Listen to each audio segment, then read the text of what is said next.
So let's get into this topic, the ABCs of apparent biblical contradictions. Now, let me tell you what you can expect from this lecture. First, I hope that you will have a greater appreciation of the challenge of apparent biblical contradictions. You'll see this as a serious issue and not one that can simply be sloughed off. Secondly, you'll get some guiding principles to help you meet that challenge. And along with that, of course, some specific examples of how those principles work with various biblical texts, mostly New Testament.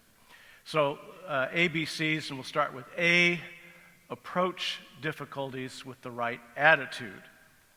Another way of stating the same point that I hope to make here is that we should interpret controversial matters humbly. Here's one of my favorite TV characters, Barney Fife. Good old reliable Barney, saying that I decide what you're supposed to believe, how you're supposed to understand the Bible. That's why my name is written in gold on the cover. And some of us do have this attitude that we are the final arbiters of how the Bible is to be read. We may not say that, but we sometimes act like it. So we need to check that attitude, and we need to be a little bit more humble. We should approach difficulties with a desire to learn, and not simply to protect our positions or to confirm what we already believe. Sometimes we may have to admit we don't have enough information to be sure how to explain a particular difficulty in the Bible. That's okay, and we'll elaborate on that a bit later. And it's very important to be tolerant, and what I mean by that is to be respectful of those who favor a different view. The issue of apparent biblical difficulties or contradictions is sufficiently complex that there are different possible answers or different possible views as to what is going on in a particular passage or in two passages that seem to be perhaps in conflict with one another, and we should be open and respectful toward those who come up with a different answer than we do. We should also be measured in what we say on this subject. We want to avoid overstating things. Don't treat minor problems like they're major problems. Of course, don't do the reverse either. Don't claim that your position, your explanation for the apparent difficulty is obviously correct unless it is. And that's very often not the case. Don't make extreme claims such as that the Bible is riddled with errors. Maybe most of you here won't do that, but also that the Bible has no difficulties at all. That's an extreme claim. If you try to tell people outside of evangelical circles that the Bible doesn't have any difficulties or no problems, it's all very simple and very clear and very obvious what's going on in all the passages of the Bible, they're going to look at you like you're nuts. Because you are. Because there are things in the Bible that are difficult to understand. There are things in the Bible that we would like to understand better. So starting off with the right attitude is key. The second point I want to make is that biblical inerrancy must be qualified by sound hermeneutics.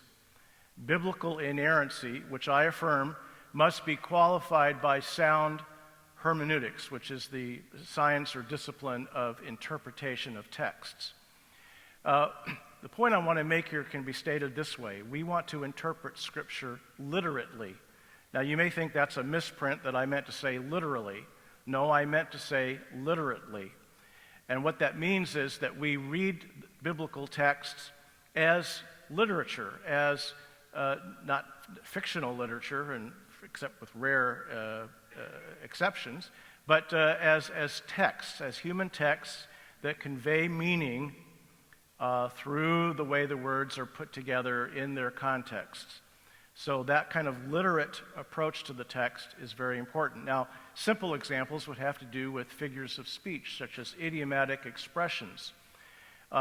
To claim that there are contradictions in the Bible because there are certain idiomatic expressions that don't line up, if you take them literally, with other statements in the Bible, is a misunderstanding. It's a mistake in interpretation.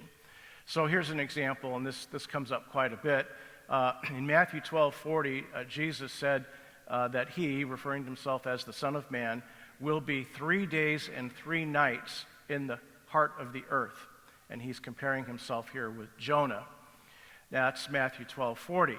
Now that sounds like, to the modern reader, that Jesus was saying he was going to be dead for approximately 72 hours. That's very difficult to square with practically everything else in the Gospels on the subject. Even within the Gospel of Matthew, we have evidence to the contrary. For example, Jesus' statement, which he made several times, or where Matthew refers to what Jesus had said several times, that he was going to be killed and then be raised on the 3rd day. That is, not on the 4th day, but on the 3rd day. And there's several places, Matthew 16:21 and other places where this is found. This isn't the extent of the evidence against the 72 hours interpretation. It's simply some examples from within Matthew.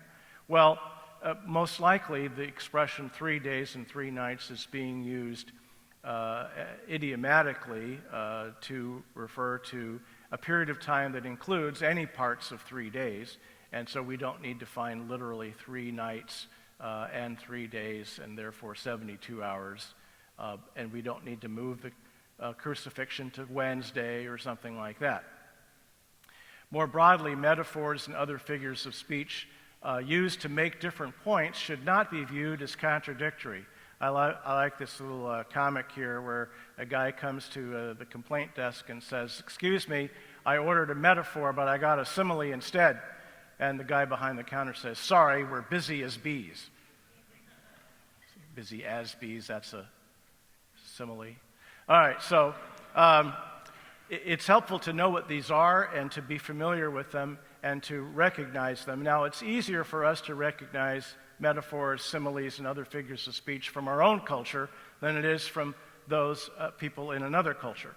And now multiply that by a factor of 10, because now we're not only talking about a different culture, but a culture that existed 2,000 or more years ago, and you're going to find figures of speech that are not necessarily going to be transparently obvious in their meaning to us. Here's an example of the same author in different books, the Apostle Paul, using a metaphor in 2 different ways. 1 Corinthians 3:11, Paul says, "No one can lay a foundation other than that which is laid, which is Jesus Christ."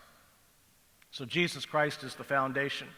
But then in Ephesians 2:20, Paul says that the church is built on the foundation of the apostles and prophets, Christ Jesus himself being the cornerstone.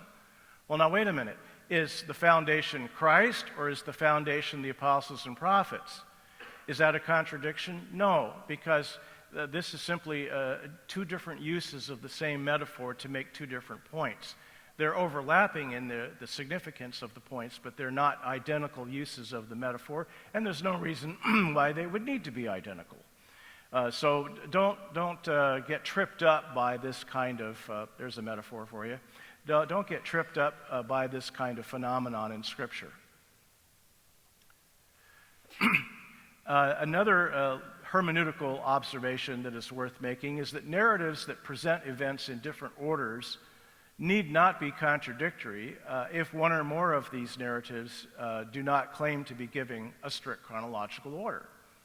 Now, that sounds obvious once I put it that way, but it's not obvious to everybody, and people sometimes get twisted up over this. So the easy example, perhaps that many of us are familiar with, is the 2 accounts of Jesus' temptations in the wilderness shortly after his baptism. In Matthew 4 and in Luke 4, the 3 temptations, the same 3 temptations are presented, but they're presented in a different order.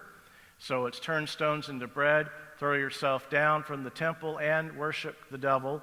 In that order, in Matthew, and in Luke, it's turn stones into bread, worship the devil, and throw yourself down from the temple in Luke. So that's a different order, but it's not a contradiction because we don't have both Gospels claiming to give the temptations in the exact strict chronological order in which they occurred. Some people think Matthew is giving a strict chronological account and Luke is not, or vice versa, or neither one. But I don't think either one is really making that claim. But in any case, they are not both making that claim, and if they are implying it, it's a tenuous implication. So there's really not a problem here because the gospel writers are not obliged to present events in a strictly chronological order. A key statement here that's worth knowing and studying is called the Chicago Statement on Biblical Inerrancy. That's a photograph of some of the members of the committee that put together the statement. You may recognize some of those people if you get a closer look at the photograph, J.I. Packer and Norman Geisler and people like that. In this Chicago Statement on Biblical Inerrancy, and the states from the 1980s, I think it was 1982, and there was a follow-up called the Chicago Statement on Biblical Hermeneutics, which is very good also. But in this one, it says, and I quote, "We deny that it is proper to evaluate Scripture according to standards of truth and error that are alien to its usage or purpose. We further deny that inerrancy is negated by biblical phenomena such as," now here comes an interesting list, "a lack of modern technical precision, irregularities of grammar or spelling, observational descriptions of nature, the reporting of falsehoods, the use of hyperbole and round numbers, the topical arrangement of material, variant selections of material in parallel accounts, or the use of free citations," end quote. Now that's a long list of qualifications to the idea of biblical inerrancy. You could look at that list and say, well, how did they come up with those things? The short answer is they came up with those things based on simply looking at what Scripture does and what it is. So to some extent, our doctrine of inerrancy needs to be qualified or needs to be finely defined by paying due attention to what the texts actually do. And, that's kind of the bottom line there. And in each case, it is perfectly reasonable to maintain that such phenomena in the ancient texts are not contradictions, are not errors. For example, hyperbole, the statements, the whole city turned out to see Jesus. We even use that kind of hyperbole today. That happens to be one that continues to be used in our modern culture. Nobody takes that literally and says that means everybody left their house and they all gathered. No, it doesn't mean that. So just, we need to relax about those kinds of phenomena in Scripture, that they're not problems.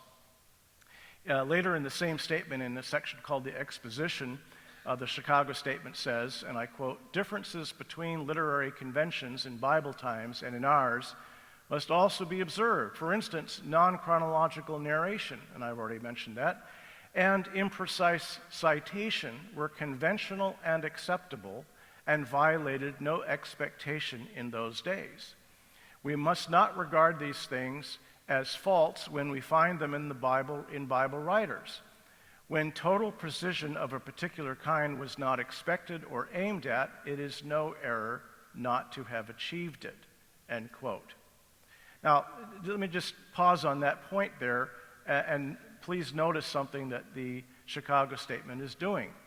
It's saying that our concept of what an error is needs to be contextually understood. If you're managing the books for an organization, the numbers have to be precise. If you're reporting casualties in a war and it's in the thousands, you don't have to have the exact number. You can give a round number. So it depends on the context in whether a particular statement is an error or not. Third point I want to make here about alleged biblical contradictions or apparent biblical contradictions with the letter C is that contradictions cannot be alleged based on mere omissions. Just because something isn't mentioned or made note of in a particular text, it does not result in a contradiction. So here, another way of making the same point more broadly is that we want to interpret texts rationally. We want to be logical about the way we handle these issues and not leap to illogical conclusions based on fallacious reasoning. So here are some famous examples of omissions in the New Testament that you'll often find even scholars like Bart Ehrman claiming that these are problems. So the Gospels of Mark and John and the epistles of Paul do not mention the virgin birth of Christ. Matthew's infancy narrative doesn't mention the shepherds. Luke's doesn't mention the Magi. Mark and John don't report the Sermon on the Mount. The Synoptic Gospels don't mention the raising of Lazarus from the dead. That's found only in John chapter 11. These omissions do not constitute contradictions. The fact that Mark doesn't have the virgin birth in his narrative does not mean he's denying it. So therefore, he's not contradicting Matthew and Luke. Here's a more subtle example of an apparent, in some people's minds, a supposed biblical contradiction that really is based simply on silence, the fallacious argument from silence or omission. Did Joseph of Arimathea own the tomb in which Jesus was buried? Well, Matthew is the only gospel that tells us that specifically. He specifically states that Joseph of Arimathea owned the tomb in which Jesus' body was laid. We're told in Matthew 27, verse 60, that Joseph wrapped the body of Jesus in a linen shroud, quote, and laid it in his own new tomb, which he had cut in the rock, end quote. This observation that this tomb belonged to Joseph isn't mentioned specifically in any of the other Gospels. Now, is that a contradiction? No, it's just something the other Gospel writers happen not to have mentioned. However, some of what they say may imply that Joseph owned the tomb. For example, Luke and John state that the tomb was so new that no body had yet been laid in it. So how is Joseph having access to a brand new tomb at short notice? An easy explanation would be that he owned it. Now you say, well, what's the chance that Joseph owned a tomb? It's actually pretty good because he's a member of the Sanhedrin. He's wealthy, as any member of the Sanhedrin would be, and so he certainly, and he has to have a tomb locally because he is most of the time spending his time in and around Jerusalem, and so naturally he would have a tomb built in the rock right outside Jerusalem. So it fits with the evidence that we have from the other Gospels, such as in Mark and Luke.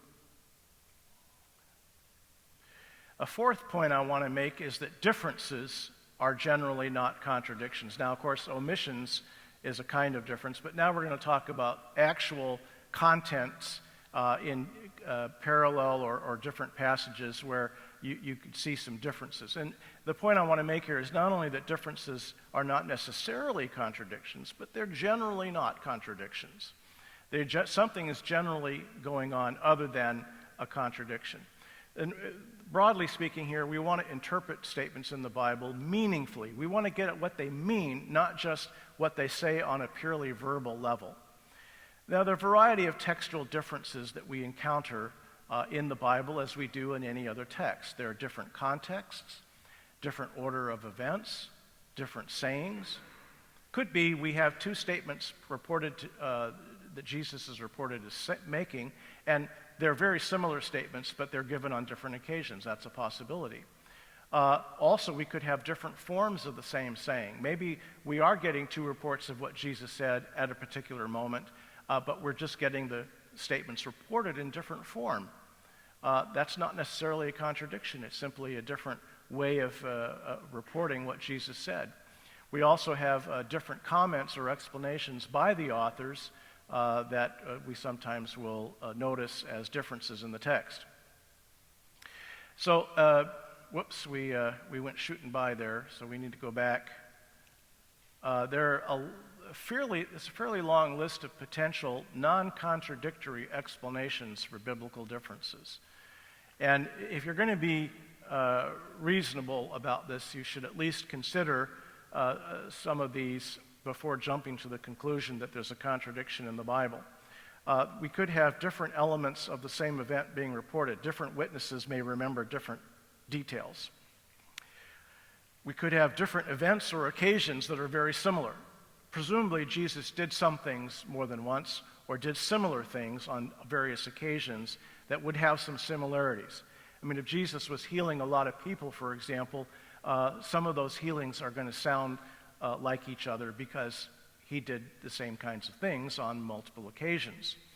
We also find in the Gospels, and we can find this elsewhere too in the Bible, different translations of things that are said or things that are being reported. So, for example, Jesus probably spoke, most of the time at least, in Aramaic.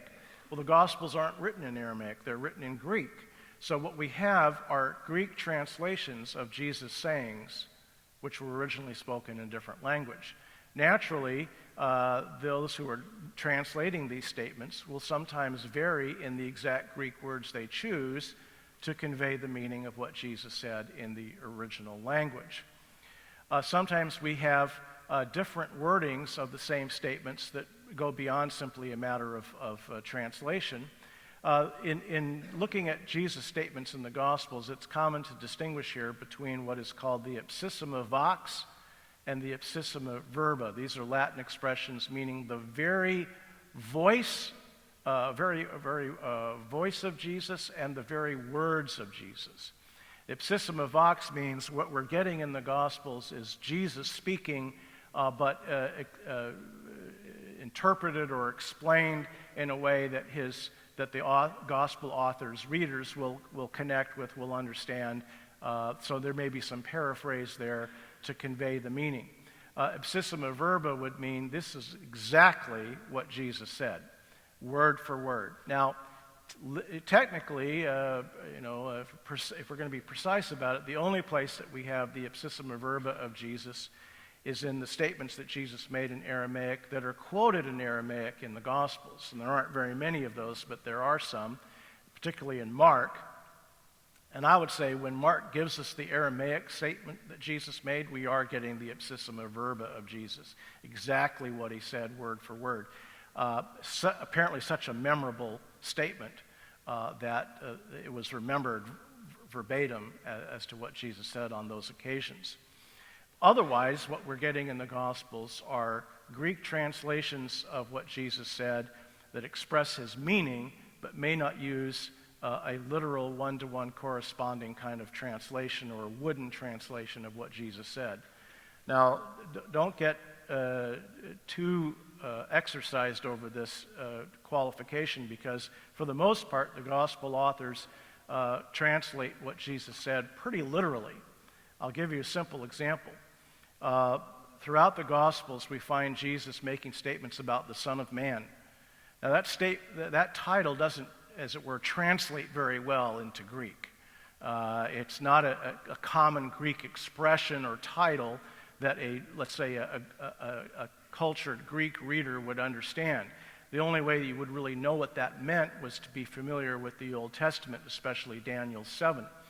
And yet the gospel writers quote Jesus referring to himself as the Son of Man, and that's probably because that's the way Jesus actually referred to himself. And so we're getting a very literal translation of the title that Jesus used for himself in those cases. And that's common. That's typical in the Gospels. We also encounter different cultural conventions, likely in some places, different conventions regarding the calendar or counting conventions. That business about did Jesus stay in the tomb 3 days and 3 nights, i.e. 72 hours, or did he rise on the third day, meaning, less than 72 hours later? That's a counting issue. Do you count inclusively or not? How do you do this counting thing? Calendric conventions would be various conventions or common practices regarding such matters as days of the week. When does day start? When does night start? I still struggle with this. If it's 3 in the morning and I'm just now coming to bed after burning the midnight oil, as we say, there's a metaphor, and my wife says to me, "What day is it?" I'm not sure whether to say the day that we supposedly just finished or the day that's about to break on us, either answer seems to be appropriate. So if we have that kind of potential discrepancy in our own speech today, it shouldn't be surprising if similar phenomena occur in the Bible. We also probably find simply different sources that remember things different ways or that explain things in different ways, as well as different emphases where something becomes much more prominent in a passage rather than others. Now, here's an example of an interesting alleged contradiction in the Gospels. When Jesus was crucified, an inscription was placed over his head on the cross stating the charge against him. That was a common practice, and Pilate wrote the charge and had it placed on the cross, and the charge is quoted in slightly different ways in all four Gospels. Translating from the Greek into English, Matthew has, "This is Jesus, the King of the Jews." Mark has simply, "the King of the Jews." Luke has, "This is the King of the Jews." And John has, "Jesus the Nazarene, the King of the Jews." Well, which was it? This sounds like a contradiction to many people. It turns out we happen to have a little clue as to what was going on. It's only in John 19, verse 20. If we didn't have John 19:20, we probably would be a little bit more puzzled by this than we would be. It still wouldn't be a contradiction, but it would be a little less easy to explain. John happens to mention that the inscription was written in 3 different languages on the notice there of the charges. It was written in Aramaic, Greek, and Latin. Now, the reason why it was written in those 3 languages should be obvious if you know much about the New Testament era and the situation there. Most of the Jews, their native tongue was Aramaic. Greek was kind of the cosmopolitan language of the Mediterranean world, and Latin was the official language of the Roman Empire, and Roman governor Pontius Pilate, of course, is going to want it in Latin. So it's in all 3 languages on the inscription on the cross.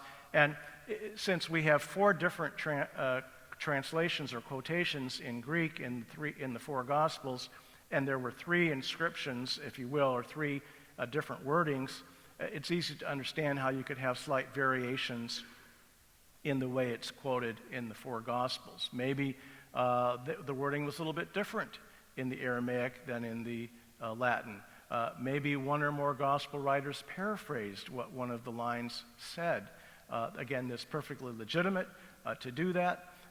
In any case, there's no contradiction or error here. It's simply different reporting of the same substance or same indication of what the charge was. By the way, the Jewish authorities were not happy with the inscription. They said, "You should have written, 'He said he was the King of the Jews.'" That was what upset them. And Pilate's answer was, "What I have written, I have written." Here's another issue. Did the women see men or angels at the empty tomb? That's a common alleged contradiction in the gospel. So let's talk about that a little bit. Matthew says an angel. Mark says a young man. Luke says 2 men. And John, in what may or may not be a parallel event account in his gospel, says 2 angels. Now notice that all of these describe the messengers as in some kind of dazzling white or brilliant apparel. His clothing is white as snow, dressed in a white robe, dazzling apparel. John, very simply, 2 angels in white. Now you may say, well, okay, so what? They wore white. A lot of people wear white. Not then. Certainly not bright, clean, tied, cleaned white, you know. That was not common. So the fact that these messengers, 1 or more messengers, were in blindingly white garment was noticeable and was reported because it marked what kind of messengers these were, and I'll get to that in just a second. But here's Bart Ehrman in his book, How Jesus Became God, and he makes this comment, quote, "The way this discrepancy is sometimes reconciled by readers who can't accept that there could be a genuine discrepancy in the text is by saying that the women actually met two angels at the tomb. And so the problem is easily solved. But it is solved in a very curious way indeed, for this solution is saying, in effect, that what really happened is what is not narrated by any of these Gospels, for none of them mentions two angels," end quote. Now, by the way, I had the privilege and honor of being involved in a conference back in October on gospel differences, in which Bart Ehrman was one of the participants. He was the one non-Christian participant. The other three of us were Christians. And there's a DVD now out of that conference on gospel differences from Media Defenders. Is that the name? I'm sorry, I'm going blank on the name. I think that's it. Anyway, it's well worth investigating. And you'll get a lot of information and insights onto this whole area of differences in the Gospels from that particular conference. And I understand that the DVD is available here, so if you want to go look for that, it's here. Now, as I mentioned, all of the Gospels tell us that these men, or angels, were dressed in brilliantly white garments. That is a recognizable description, characteristic of angelic appearances in ancient Jewish texts. This would be immediately understood by informed readers at the time that these are what we call angels, celestial beings. Luke, by the way, who calls them men in his initial reference to them in the narrative, later quotes the two disciples on the road to Emmaus as referring to these messengers as angels. So is Luke contradicting himself by calling them men in one verse and calling them angels in another verse in the same passage? No, Luke is not contradicting himself. These are not technical terms referring to what kind of beings these are, and it's just not a contradiction. John, and I think this is probably a slightly later event, but people argue about that, even explicitly refers to these messengers at the tomb as two angels. And remember, Bart Ehrman said, none of the Gospels say that there were two angels at the tomb. Well, now here we do have a contradiction, but it is a contradiction of what Ehrman said. So the differences here are merely verbal, not contradictory. Two of the Gospels refer to them as men, two of them refer to them as angels, but there's no substantive contradiction. The meaning is the same. All four Gospels are talking about celestial beings, or what we would call angels. Fifth, we should expect authors to be consistent. That is, an author in his own writings can be generally counted upon, if he's a decent author, not to contradict himself all over the place. He's normally going to be fairly consistent with what he himself says. And we should start there as a kind of default place, at least, when reading any author, not just a biblical author. In other words, we should interpret authors charitably, rather than seeking to find fault with the author and saying that even he can't keep his story straight from one minute to the next in the same text. So here's an example that comes up a lot. Did Paul's companions hear the voice of Christ? Well, in Acts 9:7, we are told that the men who were traveling with him stood speechless because they heard the voice but saw no one. In Acts 22:9, Paul, now being quoted by Luke, says, "Now those who were with me saw the light, but did not hear the voice of the one who was speaking to me." Now, on a surface verbal level, there appears to be a contradiction. Acts 9 says they heard the voice. Acts 22 says they did not hear the voice. Now, that sounds like a contradiction, and on a purely verbal level, arguably it is. However, it is a reasonable and general presumption, as I've explained, that a literate, careful author, such as Luke clearly was, more than likely is not formally contradicting himself in the same book when he's recounting something more than once. So we should start with that presumption and see if it holds up. Now, there are other considerations that support the conclusion that Luke is not contradicting himself. I could spend a lot of time on this, I'm going to try not to. First, the parallel difficulties regarding what the companions saw. Acts 9:7, they saw no one. Acts 22:9, they saw the light. And what they heard the voice, did not hear the voice, suggests that both the sound and the light were indistinct or unidentifiable for the companions, but were perceived and understood by Paul as the voice and appearance of a specific figure who identified himself as Jesus. So they saw the light, but they didn't see the person in the light. They heard the sound of Jesus speaking, but they didn't understand the words. They didn't hear the voice in that sense.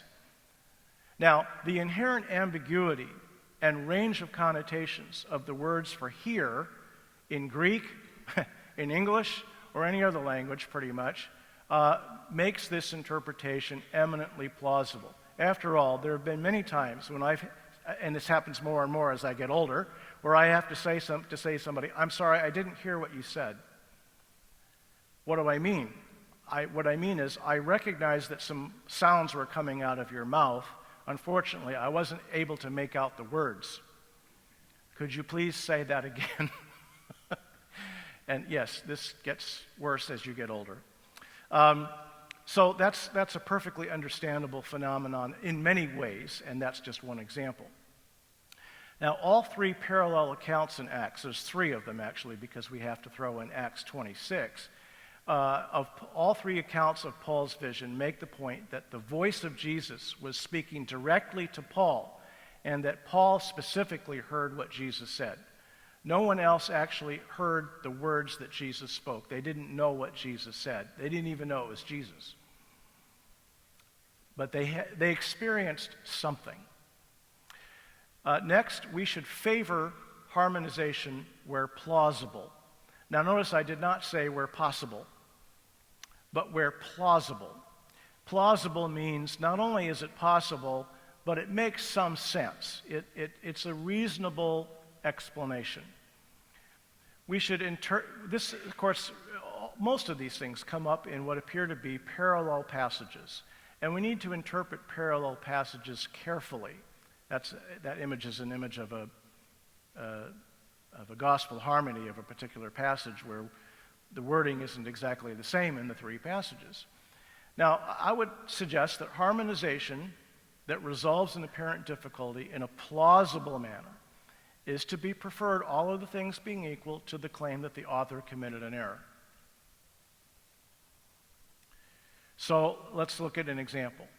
When did the women go to the tomb? In Matthew, it says, after the Sabbath, toward the dawn of the first day of the week. Mark says, very early on the first day of the week, when the sun had risen. Luke says, on the first day of the week at early dawn. So far, not really any difficulty, but then John says, on the first day of the week while it was still dark. And you say, now wait a minute. Was it light or was it dark? Had the sun risen or had it not risen? John, did you make a mistake here? Well, there are at least three real-time variations that may plausibly harmonize these accounts. First, it would take time to walk from one or more locations to the tomb. Could have been dark when they started out and light when they arrived. That makes sense if they're going around dawn, doesn't it? Secondly, how light or dark it would appear might depend on one's specific location. Jerusalem is in a very hilly area. There are buildings like the temple and other things that could make it seem darker or lighter depending on where exactly geographically you were at any one moment. Third, it is possible that the women who went to the tomb left from different locations. and in some cases, it may have taken longer to get there than for other women. Now, scholars have looked at this and argued about which of these might be applicable and how they might apply, and we can't actually prove exactly what happened in this regard, I don't think. I think we can make reasonable guesses, reasonable suppositions, and likely explanations in some ways, but we may not be able to be sure if any or all of these factors were involved, but we don't have to know for sure. All we need here is really something that plausibly explains why John seems to differ from the synoptics in particular on this point. Now, plausible harmonizations or reconciliations are to be preferred to interpretations that make an author out to be saying something idiotic or grossly ignorant. Just hear me out here. I grant you that there could be, hypothetically, in uninspired texts, contradictions or mistakes. But we should, when we're reading a book, we should interpret him charitably enough to suppose that he probably is not saying something stupid or just flat out idiotic or nonsensical. Here's a fun little comic here about a character named Dag. His friend asks him, Dag, why did you draw Jesus riding on 2 donkeys? And Dag says, well, that's because that's what the Bible says in Matthew 21, verses 3 to 7. The other 3 Gospels have Jesus riding on 1 donkey, but Matthew clearly has him on 2. And so Dag's friend says, I've been reading the Bible for 30 years, and this is the first time I've noticed that. And Dag says, so obviously, there's that obvious thing, obviously Jesus had 2 triumphal entries into Jerusalem, once on 1 donkey and another time on 2 donkeys. So Dag has 2 seemingly implausible claims here, that there were 2 triumphal entries, and that the second time Jesus rode somehow straddled 2 donkeys on the way into town. Now, what's the beef here? What's the problem? Well, in Matthew 21, verse 7, we read, they brought the donkey and the colt and put on them their cloaks, and he sat on them. And some people look at this verse and say that means he sat on the donkey and the colt. Well, the Greek word auton here grammatically could refer to the donkey and the colt, but it could also refer to the cloaks. And assuming Matthew's not an idiot, it is more likely that Matthew meant that Jesus sat on the cloaks than that he sat on both animals simultaneously. So I think that's a reasonable harmonization of what Matthew says with the other Gospels, and of course a reasonable explanation that lets Matthew off the hook of being a dummy. Next point is that we should give literary explanations cautious consideration. So these would be explanations that are not strict harmonizations, but appeal to some kind of literary or narrative device or a practice, some way of telling a story that's not literally precise, but is not conveying falsehood either. It's just the way the story is being told, the way the narrative is being presented. So here we're looking at interpreting narratives contextually. What is going on in the larger scheme of what the author is doing, and how is this working? So here's a case in point that many have brought up to illustrate this point. Did the centurion who asked Jesus to heal his boy, his servant or son, depending on how you translate it there, did the centurion speak to Jesus in person or through messengers only? In Matthew, a centurion approaches Jesus, asks for him to heal his servant, but then says that he is not worthy for Jesus to go to his house. Jesus should just speak the word to heal his servant, and that'll be enough. So Jesus tells the centurion, "Go, let it be done for you as you have believed." And the servant was healed at that moment. The centurion found out when he went home. Now in Luke, a centurion sends Jewish elders to Jesus, asking him to go to the centurion's house to heal his servant.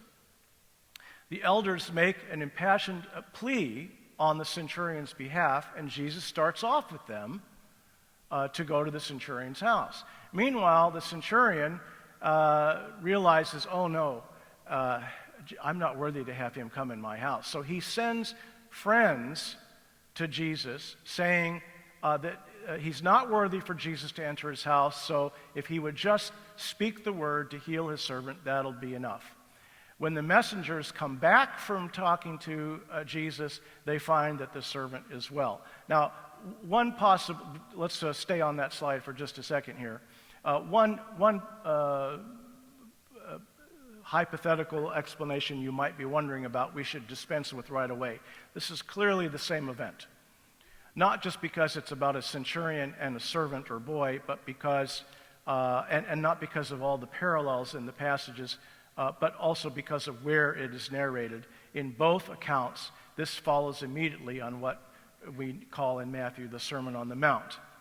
So this is the same event. It's happening at the same relative point in time in Jesus' ministry, and it's about the same situation, a centurion with a boy, and again, these other parallels that you can see. So this is the same event being told in two very different ways. Okay. Now, it would be ad hoc, which is a philosopher's term for you're just making it up as you go along.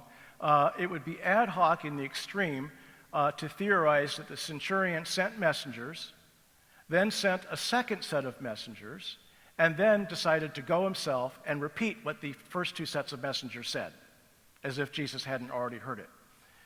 This does not seem to be a plausible harmonization. There's other reasons why it doesn't seem to be plausible, but I think you get the idea. Now, in both accounts, however, the centurion or his representatives explicitly says that he can send someone to do something and know that it will be done. He doesn't have to go himself. Now, that is an interesting detail in both versions of the story, that the centurion says, I can be confident that my servants will take care of something if I send them. I don't have to go myself. So Jesus, you don't have to come physically to my house in order to have my boy healed. I know that you can do that without coming yourself. This is exactly what Luke says the centurion did. He sent messengers to Jesus, knowing that the messengers would give Jesus the message that he wanted delivered. He didn't have to go himself. So the implication is that his trusted messengers were able to do something and it was just as good as if the centurion had did it himself. Now, in that light, that we have that particular observation being made, or that particular statement being made by or on behalf of the centurion, it seems much less odd for Matthew to have narrated the event as though the centurion went to Jesus personally. After all, he might as well have. That's what the centurion says.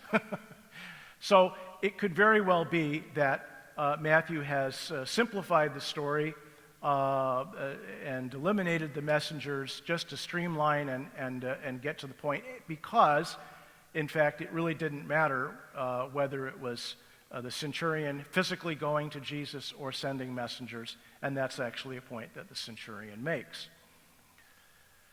All right, now my last point is that we should honestly admit when we don't know or aren't sure how to resolve an apparent contradiction. We should interpret difficult problems candidly. We need to be honest with ourselves and with others when we don't know, or we think we know but we're not sure. Now look, God knows everything. I don't. God is certain in all his... Everything God knows, he knows with absolute certainty. You don't. Even things you know, in many cases, you don't know with absolute certainty. Scripture is inerrant, but we are not. Now, hypothetically speaking, in a collection of texts written over periods of hundreds of years in different languages, in ancient cultures, giving us limited information, not everything that could be known on a subject. It would be let's stay where we were there. It would be extremely surprising, maybe even suspicious, if we did not find that some apparent contradictions could not be satisfactorily resolved with the limited information that we have, or that we could have potential or possible resolutions that we couldn't be sure were correct. That would be something we would expect to find if this really is what it appears to be, a collection of ancient texts. And Matthew, Mark, and Luke are not just copying from one another verbatim and some kind of orchestrated plan, but rather we have different texts reporting what different witnesses saw in their own words and all the rest of it. We would expect to have some discrepancies, and we'd expect to have some that we don't know how to resolve. I would be surprised if we didn't have that. On the other hand, if the entire Bible, or even if all four Gospels, had really been written by one man, we would not expect to find a lot of these issues. See the Book of Mormon. Okay, that's my one slam on the Book of Mormon. Here's an example of a potential contradiction that we might need to be a little bit cautious in what we say about this. Judas Iscariot's death, we have two accounts that seem to be in conflict, one in Matthew 27 and the other in Acts 1. This is interesting because the conflict comes not between Matthew and the Gospel of Luke, but between Matthew and the book of Acts. In Matthew, we read that Judas, throwing down the pieces of silver into the temple, departed, and he went and hanged himself. But the chief priests, taking the pieces of silver, said, "It is not lawful to put them into the treasury, since it is blood money." So they took counsel and bought with them, that is, with the pieces of silver, the potter's field as a burial place for strangers. Therefore, that field has been called the field of blood to this day. Okay, that's what Matthew says. Let's stay where we were there. Luke says in the book of Acts, chapter 1, quoting Peter, "Now this man," that is Judas, "acquired a field with the reward of his wickedness, and falling headlong, he burst open in the middle, and all his bowels gushed out. And it became known to all the inhabitants of Jerusalem, so that the field was called in their own language Akeldama, which is field of blood." All right. First of all, there are some interesting agreements between Matthew and Acts about this. Both passages agree that a field was purchased with the money that Judas had obtained. They both agree that Judas died shortly after betraying Jesus for the money. And they agree that the field became known as the field of blood because of its association in some way with Judas. However, corresponding to all three of these points of agreement are three apparent differences, or even potentially contradictions. In Matthew, the chief priests buy the field after Judas's death.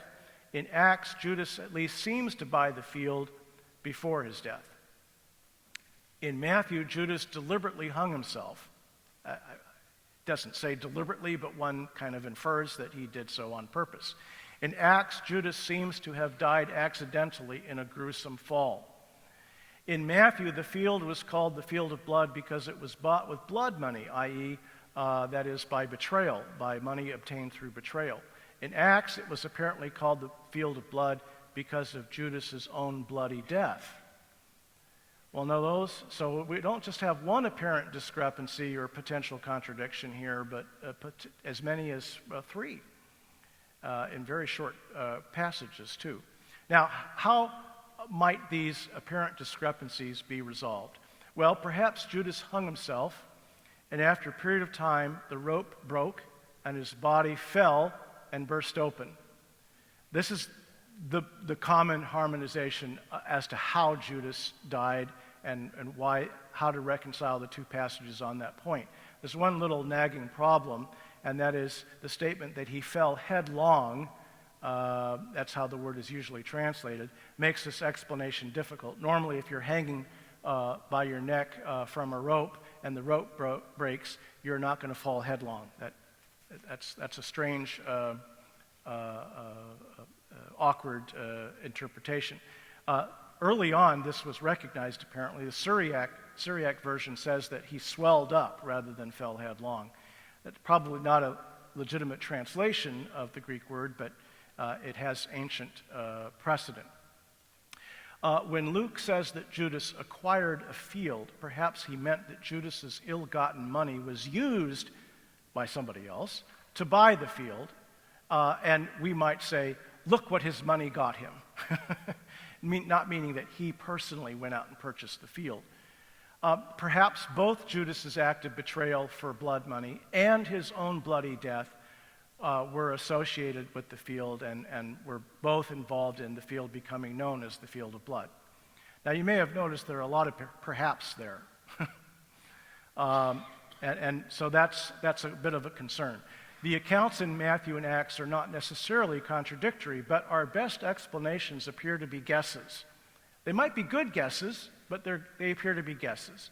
In one respect, they seem to depend on a doubtful interpretation of a specific word, understanding Matthew to mean, or Acts to mean that he swelled up, or his body swelled up rather than falling headlong. So this might be a place to exercise some caution and be tentative about what we say on this particular problem. By the way, I've seen websites where this issue is raised. The only issue that's discussed is, did he hang himself or did he, fall and burst open? And they resolve it in the usual way. He hanged himself, and then his body fell when the rope broke, and his guts gushed out. But the author of the web article treats this as an obvious explanation, and there's really no problem at all. And you're the idiot if you think there's a contradiction. Is the subtext. I don't think that's appropriate. I think we should acknowledge that there is a difficulty here. If the harmonization that we propose is possible, it isn't something that we can show is most likely what happened. All we can do is say this is a possible way of harmonizing the text. It's still a little bit of a difficulty fitting the puzzle pieces together here, but maybe this is right. And so rather than asserting that it definitely is, and you're just being obstinate if you don't accept this harmonization, we should probably say this appears to be a way of harmonizing the text, but I admit that it's not an easy or obvious resolution to the problem. If we had more information, we might be justified in being more confident in a particular harmonization here. But Matthew and Luke don't tell us very much. What they tell us is just enough for there to be a problem, but not enough for us to be able to resolve the problem with a high degree of confidence. Now, that doesn't mean we should be upset by this or dismayed. First of all, for two such different accounts, Matthew and Acts agree on some significant facts. What we have here are independent stories. Obviously, Luke is not copying from Matthew or vice versa. We have independent confirmation that Judas betrayed Jesus to the Sanhedrin for a price, and that he died very soon afterward. So those are gains. We can assert confidently those things are facts because we have independent attestation for those facts from these two very different accounts. The apparent discrepancies between the two accounts, even if we thought they were genuine contradictions, would not impinge on the historicity of the crucial events that the Gospels are concerned to narrate, or that Luke is talking about even in Acts 1. That Jesus was arrested, that he was tried, that he was executed by crucifixion, and all the rest of that. Those are secure, even if we end up saying, you know what, we don't really know what happened with Judas, or we're not sure. The point here, again, is not that the two accounts can't be harmonized, but that we don't need to be sure of a particular harmonization or a particular explanation in order to regard both passages as giving us genuine historical information. And by the way, most apparent biblical contradictions are not this hard. Most of them may be resolved with far greater confidence. Just about done here. We should be comfortable with the fact that varying strengths or confidence levels for the resolutions that we accept are appropriate with various apparent contradictions. So there's a spectrum or continuum here from we have a certain resolution, there's really no problem at all, such as were they men or angels.